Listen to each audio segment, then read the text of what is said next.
Bonjour à tous, on se retrouve pour un nouveau guide d'achat sur la chaîne Texama, cette fois-ci pour parler cartes graphiques. Ça faisait extrêmement longtemps, mais en même temps, le prix des cartes graphiques était obscène depuis des mois. Mais ça redevient à peu près normal, surtout sur le plus haut de gamme. Si vous voulez chercher une carte graphique entrée de gamme ou milieu de gamme, malheureusement, ça reste toujours un petit peu cher. Mais la situation est bien meilleure et surtout, il y a du stock. Donc, je vous propose de voir les modèles les plus intéressants. On va commencer des moins chers jusqu'aux plus chers. Et je vais vous dire celles que vous devriez prendre et celles que vous devriez éviter parce qu'elles ne sont pas très bonnes. Parce qu'il y en a réellement qui ne sont pas très bonnes. Donc, commençons tout de suite. Alors, en premier, j'aimerais parler de quelque chose qu'il ne faut pas du tout négliger, c'est le marché de l'occasion. Il existe évidemment beaucoup de personnes qui veulent acheter des cartes graphiques en ce moment et qui en achètent et qui du coup n'ont plus besoin de leur ancienne carte graphique et la revendent. Bien souvent, vous aurez les meilleurs deals sur des cartes graphiques qui datent de au moins 2 générations. Donc, si vous voulez des RTX 2000, pas toujours les plus intéressantes niveau prix, mais il en existe quand même. Mais là où vous aurez les meilleurs prix, c'est sur les GTX 1000, par exemple. Donc, s'il vous faut juste une carte graphique qui se débrouille bien, mais qui n'est pas la de dernière génération, c'est selon moi la meilleure option. Si vous faut une carte graphique parce que vous n'en avez plus et qu'il vous en faut absolument une et que vous n'avez pas un énorme budget, c'est aussi une solution. Par exemple, là, je vous montre les 1060. Il y en a pas mal à des prix plutôt honnêtes avec des options où vous pouvez l'acheter directement. Il y en a aussi en enchère, évidemment. Elles sont, selon moi, trop chères pour ce qu'elles sont la plupart. Mais vu le contexte actuel des cartes graphiques, surtout d'entrée de gamme, croyez-moi, ça reste toujours des bons deals. Le seul problème avec le marché de l'occasion, c'est que vous ne savez pas ce que la personne a fait avec la carte graphique. Donc ça, c'est toujours un peu embêtant. Je vous conseillerais aussi éventuellement les forums de discussion hardware. Il y a hardware.fr, vous avez aussi Cocottland. Vous avez plein de forums de hardware comme ça, où les gens discutent carte graphique et tout. Et vous avez souvent des sections vente, où vous pouvez acheter des trucs et comme ça, vous pouvez vérifier si la personne est active sur le forum. S'il est actif depuis pas mal de mois, ça donne un certain gage de qualité. Mais bon, évidemment, vous avez des sites comme eBay qui ont un petit peu plus de protection. Donc ça, n'oubliez pas que ça existe, c'est une très bonne alternative. Maintenant, pour ceux qui ne veulent pas une carte d'occasion et qui veulent une carte graphique neuve, parce que ils veulent être sûrs qu'elle n'a pas fait du ménage ou autre chose, eh bien, je vais vous donner évidemment mes recommandations de la moins chère à la plus chère. Je vous mettrai des liens Amazon affiliés, donc ça me donne un petit pourcentage si vous achetez via ça. Mais honnêtement, c'est pas toujours Amazon qui est le moins cher. Il y a beaucoup de sites aussi qui existent en Espagne et en Allemagne. J'en parlerai souvent dans cette vidéo, mais vous pouvez trouver des bons deals là-bas. Donc achetez là où c'est le moins cher. Mais si vous voulez soutenir la chaîne, merci à vous d'utiliser ces liens Amazon. La première carte que je recommanderais neuve qui est intéressante pour son prix, c'est la RX 6500 XT pour 221 € ici, qui est l'un des modèles les moins chers que j'ai pu trouver sur Amazon et sur la plupart des sites français. Toutefois, vous pourriez trouver moins cher à l'international, en Espagne ou en Allemagne. Checkez. Il y a des comparateurs de prix. Vous pouvez regarder sur PC Part Picker. Bref, dans tous les cas, c'est l'une des moins chères. Toutefois, elle a une énorme astérix, cette carte graphique, c'est que elle est intéressante seulement et seulement si vous avez une carte mère qui supporte le PCI Express 4.0 minimum. Si vous êtes en PCI Express 3.0, ne prenez pas cette carte graphique, elle va être totalement bridée à cause d'une stupidité qu'a fait AMD, c'est qu'elle utilise un slot x4. Donc elle fonctionne en x4 PCI Express 4.0. Donc si elle a du 4.0, ça va, mais si elle retourne à du 3.0, elle est largement trop limitée et ça ne vaut plus la peine. Donc, yep.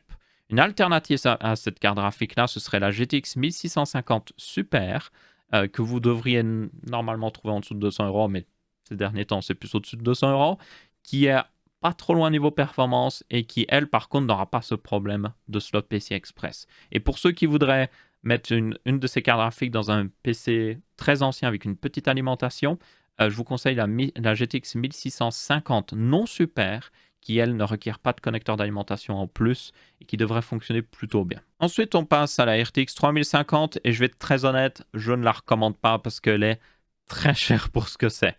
Maintenant, il y a certaines personnes qui veulent absolument des cartes Nvidia et je vous dirais d'économiser. Si vous êtes dans ce cas-là, prenez le modèle au-dessus. La 3060 est beaucoup plus intéressante. La 3050 est juste bof, vraiment bof, surtout pour ce prix-là. Le moins cher que j'ai trouvé, c'est 350 € sur Amazon. En Allemagne et en Espagne, vous pouvez l'avoir pour moins cher. Des fois, je l'ai vu à 290 €. Et là, ça devient un peu plus intéressant, mais elle est trop chère. Elle est vraiment trop chère, donc ignorez-la. La carte graphique que vous devriez prendre à la place de la RTX 3050 est tout simplement la RX 6600, non XT d'ailleurs. Normalement, c'est pas une carte qui est si intéressante que ça. C'est juste que vu la situation des prix actuels, sa concurrente directe, qui est la RTX 3060, est vendue beaucoup plus cher. Donc, elle est plutôt intéressante. Beaucoup plus intéressante que la RTX 3050, comme vous avez pu le voir dans mon test que j'avais fait, si vous l'avez vu sur ma chaîne. Bref, dans tous les cas, ici j'ai un modèle XFX à 352 €. Si vous achetez en Allemagne et en Espagne, vous pouvez toujours avoir moins cher, tenez-en compte. Mais s'il y en a qui veulent absolument acheter en France, c'est l'un des modèles les moins chers que j'ai trouvé. C'est d'ailleurs, vous allez voir, toutes les cartes XFX sont vendues par NR Info, qui semble être un revendeur plutôt sérieux. Ils ont assez d'évaluation. Et ils semblent vendre que des cartes graphiques XFX. Donc, à mon avis, ils sont revendeurs officiels pour cette marque. Mais tenez compte que c'est un revendeur tierce. Donc, si vous avez... N'hésitez pas à tester la carte graphique dès que vous la recevez pour voir si vous n'avez pas le moindre problème. Ensuite, nous avons la 6600 XT. Vous pouvez à peu près l'ignorer selon moi parce que vous avez la 6650 XT qui est vendue pour un petit peu plus cher et qui est plus performante. En réalité, la différence de prix entre ces deux cartes graphiques qui est de 30 € à l'heure actuelle justifie de prendre la 6650 XT qui sera réellement plus puissante. Maintenant, pour ceux qui seraient très justes au niveau budget, qui n'ont pas ces 30 €, vous avez la 6600 XT qui reste toujours intéressante, mais ouais, moi je prendrais la 6650 XT. Surtout qu'ici, c'est un modèle 3 ventilateurs qui sera mieux refroidi et qui a plus de potentiel d'overclocking. Toujours vendu par NR Info d'ailleurs, vu que c'est une XFX, donc yep. Après, si vous allez en Allemagne, encore une fois, même j'ai recommandé Mindfactory en Allemagne. Apparemment, il ne livre pas en France. Donc, Mindfactory, ce n'est pas une option. Mais il y a d'autres sites allemands qui la vendraient moins cher que 480 €. Donc, tenez-en compte. Même chose en Espagne. On a aussi une option Nvidia pour ceux qui seraient intéressés sous forme d'une RTX 3060. Et oui, vous ne rêvez pas, je suis sur LDLC qui a la RTX 3060 la moins chère en France. Bon, vous avez moins cher en Allemagne et en Espagne, mais c'est la moins chère que vous pouvez trouver en France, de ce que j'ai trouvé, en tout cas. Donc, elle est vendue 449 €, ce qui est plus cher que son prix de base, mais honnêtement, ça peut être une bonne option pour quelqu'un qui a absolument besoin d'une carte graphique Nvidia.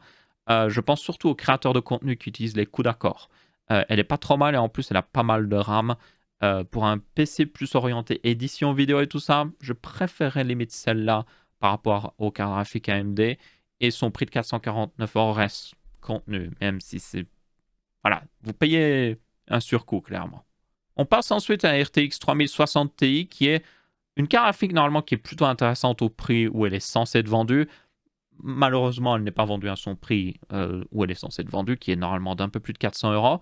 Donc là, nous avons un modèle KFA2, toujours sur LDLC. Oui, je suis étonné, moi aussi, que LDLC ait des prix intéressants. Et ils ont un modèle à 589 €, ce qui est cher en réalité. Donc moi, je ne la conseillerais pas. Il existe toutefois le modèle Founder Edition qui est vendu sur le site Nvidia. De temps en temps, il y a du stock qui arrive, mais c'est très rare. C'est extrêmement rare. Si vous pouvez toutefois l'avoir sur le site Nvidia, le modèle Founder Edition, il sera vendu normalement un peu plus de 400 €. Et là, c'est une carte très intéressante. Mais franchement, je vous le dis, c'est extrêmement rare qu'ils réapprovisionnent ce modèle en particulier. Nous aurions aussi normalement la RTX 3070, mais elle est extrêmement chère parce que c'est une carte qui est très intéressante normalement à son prix de vente de base.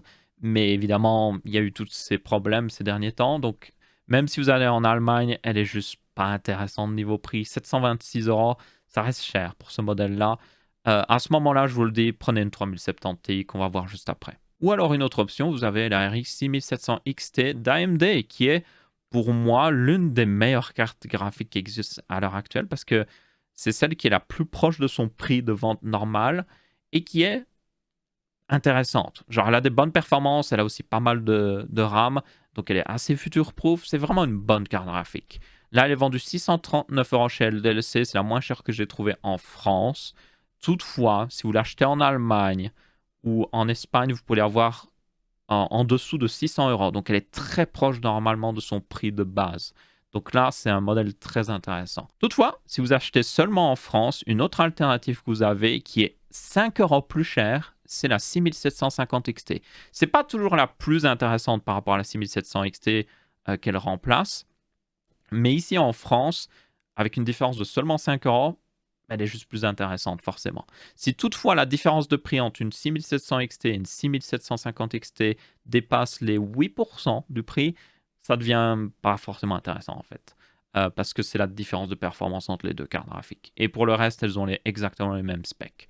Donc, yep. Ici, si vous achetez seulement en France, c'est la meilleure alternative selon moi. Cette 6750 XT est un bon prix. C'est pas le meilleur prix, mais c'est un bon prix. C'est aussi un modèle pas mal avec 3 ventilateurs. Et encore une fois, c'est vendu par NR Info, donc voilà, tenez-en compte. Mais yep, certainement la meilleure carte que vous pouvez acheter. Maintenant, il existe une autre alternative, et c'est via les Founder Edition de chez Nvidia, encore une fois, qui sont vendus à un prix beaucoup plus agressif, parce que c'est le vrai prix de ces cartes. C'est pas la 3070 parce que vous avez jamais de stock de celle-là. Ne tenez jamais compte que vous allez avoir du stock sur celle-là. Nvidia ne semble vraiment pas en remettre en stock. Par contre, la 3070 Ti qui est vendue 649 €, ce qui est à peu près le même prix que cette 6750 XT, est beaucoup plus intéressante d'un point de vue performance. Donc si vous avez des drops sur cette carte, donc s'ils en mettent en stock, et c'est une des cartes qui mettent le plus en stock, enfin, pas la plus en stock, mais c'est une d'entre elles en tout cas, eh bien ça vaut la peine. Toutefois, elle est en rupture de stock à l'heure actuelle, donc oui, il y a des systèmes d'alerte via des chats Telegram et tout ça qui existent, donc vous pouvez un petit peu chercher là-dessus. Il y a aussi des sites qui font des systèmes d'alerte pour voir s'il y a du stock qui est droppé. Quand elle est en stock sur LDLC pour information, et la page apparaît seulement pendant un moment, après la page est supprimée. Donc vous le saurez directement si elle n'est plus en stock. Mais yep, ça peut être une très bonne alternative pour quelqu'un qui est patient. Pour quelqu'un qui n'est pas patient, la 3070 Ti en France est vendue 849 € au moins cher, et c'est trop cher. Pour moi, c'est trop cher. Ça ne vaut pas la peine. Si toutefois vous la trouvez en Allemagne et en Espagne, là vous pouvez la voir à un peu plus de 700 €, et là elle devient plus intéressante, vraiment plus intéressante. Donc éventuellement vous pouvez l'acheter là-bas, ou alors la meilleure option encore une fois c'est d'attendre un drop sur le site Nvidia qui permet de l'acheter au meilleur prix possible. Ensuite nous passons à la 6850 XT. Il existe aussi une RX 6800 non XT, mais franchement il y a très rarement du stock et elle est très proche au niveau prix de la 6800 XT, donc prenez une 6800 XT basiquement. C'est une carte graphique intéressante, mais en France elle est quand même vendue 938 €, et ce qui est trop cher, surtout par rapport à la carte qu'on va voir après. Donc moi je ne la prendrai pas. Si toutefois vous avez un très bon deal où vous l'avez à peu près au même prix qu'une 3070 Ti, qu'elle arrive à dépasser en termes de performance dans la plupart des jeux, pas tous les jeux, mais dans la plupart, c'est la carte la plus intéressante à ce moment-là. Mais si elle est plus chère qu'une 3070 Ti, beaucoup plus chère, ça devient plus très intéressant. Parce que vous avez la RX 6900 XT qui a commencé à baisser beaucoup plus en prix depuis la sortie de la 6950 XT qui va la remplacer. Et du coup, là, vous l'avez à 1039 €. Et si vous allez, encore une fois, en Allemagne ou en Espagne, elle peut même descendre en dessous des 1000 €.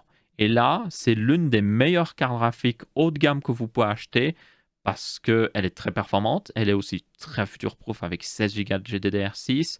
Et juste, ouais, elle est excellente. Donc ça, c'est une très bonne alternative. Maintenant, la carte graphique qui aurait normalement dû être la plus intéressante vers ces prix-là, c'est la RTX 3080. C'est même, normalement, à son prix de base, la meilleure carte graphique depuis énormément d'années qu'a sorti Nvidia. Donc, yep, elle est géniale cette carte, mais elle n'est jamais en stock. Et en plus, elle était remplacée par un autre modèle qui est une RTX 3080 12 Go. Il n'existe pas de Founder Edition pour la version 12 Go d'ailleurs, donc n'espérez pas un drop de cette carte graphique. Et la 3080, l'ancien modèle qui a 10 Go, n'est plus mis en stock sur Nvidia. Genre, jamais, j'en vois jamais en stock, donc ne comptez pas là-dessus. Donc si vous devez en acheter une, c'est le modèle 12 Go, et lui, il est vendu 1000 € ou un peu plus de 900 €. J'en ai vu en Allemagne et en Espagne, mais c'est cher. C'est cher. Là, toutefois, en réalité, elle n'est pas si loin d'une 6950 XT. Et vu qu'elle a 12 Go, elle est un petit peu plus future-proof, donc ça peut être intéressant pour certaines personnes si vous la trouvez à un prix honnête. Moi, je ne payerai pas plus de 1000 € pour cette carte. Franchement, au-delà de 1000 €, ça devient beaucoup moins intéressant. Donc, yep. Et enfin, la dernière carte graphique qu'on va parler aujourd'hui, c'est la RTX 3080 Ti, qui est l'une des seules cartes graphiques Founder Edition en stock. Elle est en stock à l'heure actuelle où je fais cette vidéo. Genre, vous voyez, je peux acheter maintenant. Elle est en stock sur LDLC. C'est LDLC qui gère tous les stocks de Founder Edition pour Nvidia, pour information. Et le truc, c'est qu'elle est en stock parce que cette carte à son prix même de base, n'est pas très intéressante. Parce qu'elle est vendue 1269 euros. Et pour ce montant d'argent, voilà, c'est pas la plus intéressante, clairement. Surtout par rapport à une 6900 XT qui fera presque aussi bien dans la plupart des cas, et qui a même plus de RAM vidéo, et qui est vendue 200 euros moins cher. Toutefois, je sais qu'il y en a qui veulent absolument une carte graphique Nvidia, même si selon moi la carte graphique AMD est un meilleur choix. Donc s'il vous faut absolument la meilleure carte graphique Nvidia pour l'argent qui existe, c'est la 3080 Ti. Parce qu'elle n'est pas très loin d'une 3090 et elle est moins chère qu'une 3090. Et vous pouvez l'acheter en stock, elle est en stock. Surtout le modèle Founder Edition est en stock à l'heure actuelle. Et c'est une des cartes qui drop le plus souvent d'ailleurs sur le site Nvidia. Il semble faire en sorte qu'il y ait le maximum de stock pour cette carte. Parce qu'ils se font beaucoup d'argent avec, soyons honnêtes. Vraiment, hein, je le dis, pour son prix de base, elle n'est pas intéressante, même avec le contexte actuel. Mais bon, c'est l'une des seules options, et c'est la 3080 Ti la moins chère que vous pouvez trouver aussi. Donc, yep. Maintenant, vous allez me dire, pourquoi pas parler des 3090 et des 3090 Ti 3090 si vous préférez. Juste ignorez-les, elles n'existent pas. Franchement, ces deux cartes sont extrêmement chères pour rien du tout. La 3080 Ti égale pratiquement la 3090, donc ça ne sert à rien de l'acheter basiquement, à part si vous avez vraiment besoin des 24 Go de GDDR6X, mais là c'est un cas très particulier. Et puis la 3090 Ti, là par contre, même si vous avez besoin de la RAM, ignorez-la, elle ne devrait pas exister cette carte. Elle est extrêmement chère, elle est vendue plus de 2000 euros, et elle n'apporte pas grand-chose, franchement. Donc oui, ignorez-la, elle n'existe pas. Elle est tellement peu populaire, pour vous dire, que il y a certaines marques qui ont commencé à la vendre en dessous de son prix annoncé. Ils la vendent en dessous du prix annoncé par Nvidia. Avec le contexte actuel, c'est de la folie quand on y pense. Mais bon, évidemment, c'est parce que le prix annoncé est trop cher. Mais voilà, juste pour vous dire, ignorez ces deux cartes graphiques. Et du coup, c'est à peu près tout pour ce guide d'achat de cartes graphiques. Je vous ai donné des recommandations plus en rapport avec les prix réels de marché, parce que normalement, certaines de ces cartes graphiques n'ont pas les mêmes concurrentes selon les prix annoncés, mais évidemment. Et donc voilà, c'est à peu près tout pour ce guide d'achat de cartes graphiques. J'ai essayé de vous donner les meilleures cartes graphiques selon les prix actuels du marché, ce qui donne des situations bizarres parce que si vous regardez normalement, pour vous donner un exemple, vous avez par exemple la RX 6600 qui est vendue à peu près au même prix qu'une 3060 et la 3060 est plus puissante. Donc en temps normal, la 3060 sera le meilleur choix. Mais à l'heure actuelle, vu les prix, la RX 6600 est vendue 100 euros moins cher. Donc en fait, c'est la plus intéressante maintenant. Donc c'est vraiment...